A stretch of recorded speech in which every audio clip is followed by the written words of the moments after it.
Brice was first introduced to the country masses as the hit writer behind More Than a Memory for Garth Brooks in 2007. He's since had a huge hit with the most played song of 2010, Love Like Crazy, and he's also written other major cuts, including Crazy Girl for the Eli Young Band, which also went to #1. In an ironic twist, his latest hit, A Woman Like You, was not one of his own songs, but it has a sound you might have come to expect from Lee.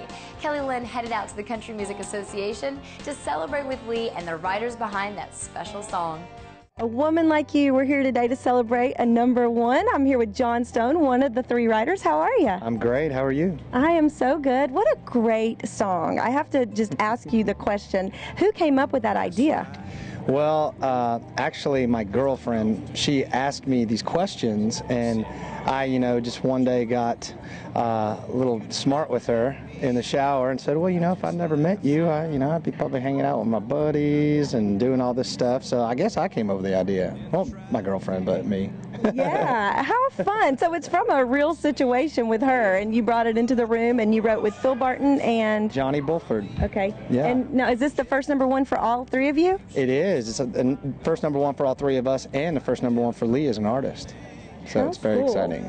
Now, Lee Brice is a good friend of yours, and you actually produced a lot of this whole album, right? Yeah, I co-produced the record Hard to Love with Lee, and I think I wrote 7 songs on the record, and Woman Like You's one of them.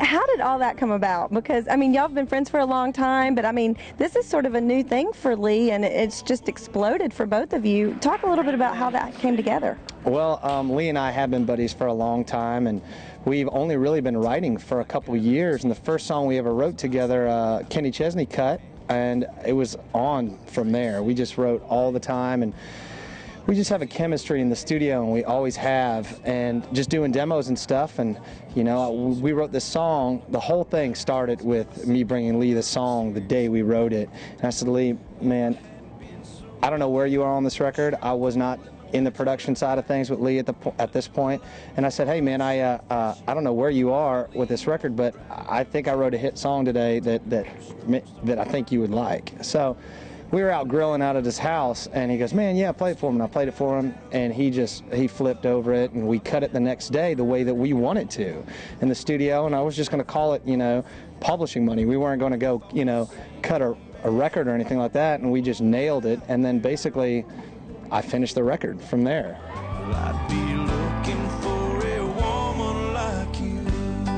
I've caught up with the other 2 songwriters for A Woman Like You. What a great day. #1, congratulations. Thank you so much. It's an exciting day for us. Now, this is the first #1 for all 3 of you, and was this the first time that you had collaborated together and written together? No, me and Phil have been writing for 2 or 3 years now. Yeah, he wrote with me before I even moved to town, so he took a chance on me, and I appreciate it, buddy. Yeah. All right. Well, it's working out. And I think we'd both written one song with John before we got together on this one, but it was a magic 3-way that day.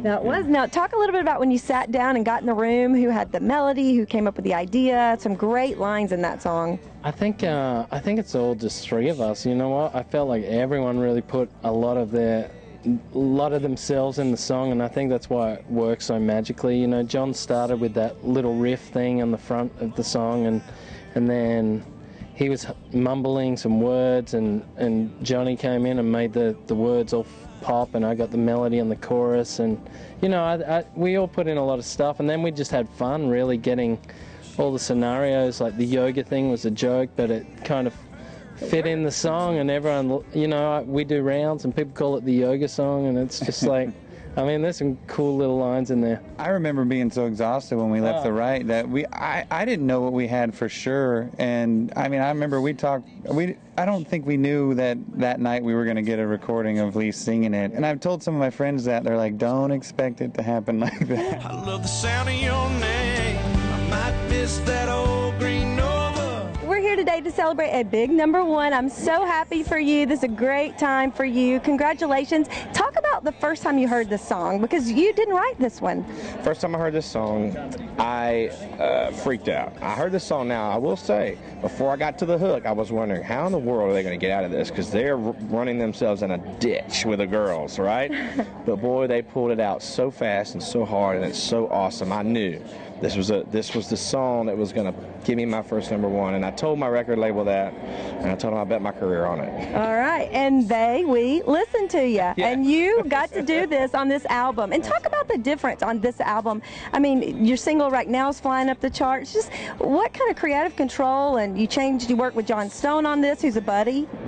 You know, I really kind of fell into how this record happened, and part of that was A Woman Like You. We did a demo, and it turned out to be the record, so the record label said, well, that was great, why don't you just make some more music? So nothing could have made me happier than to be able to go make music with my friends, and that's basically what I did for this whole record. Made some music with Kyle Jacobs and with Doug Johnson, my producer I've had forever, and with John Stone, and so it was nothing better than making music with your friends. Lee's latest hit, Hard to Love, was shipped to radio in May and is also steadily climbing the charts.